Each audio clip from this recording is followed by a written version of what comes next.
So just replaced my fuel feed line. Here's the OEM with a 6AN braided with a inline filter. To get this line off, one connector, well, first you want this little cover. It kind of sits like this in the bay onto the hard line. You flip that up and you can actually pull it off.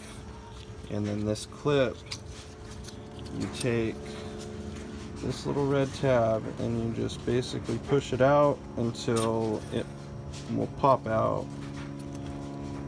I can't do it with one hand, but it'll come out like that, and then you just pull up.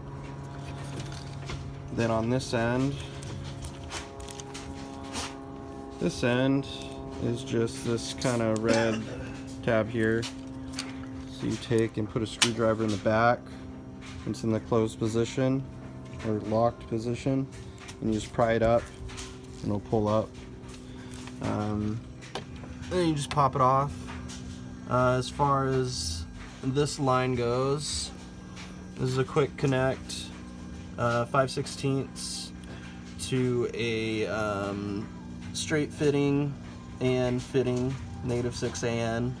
It goes onto this next native 6AN fuel feed line that I cut and made. Another straight fitting over to a 90, and then down to my fuel filter, and then a union negative 6AN fitting, and then a negative 6AN quick disconnect setup, and that's also a 5/16. That's all push on onto the hard line down there, and that's push on. And over here on this line, you're gonna have this portion right here is actually bent down. It's flat. That actually goes into your stock connector right here, right in that little slit.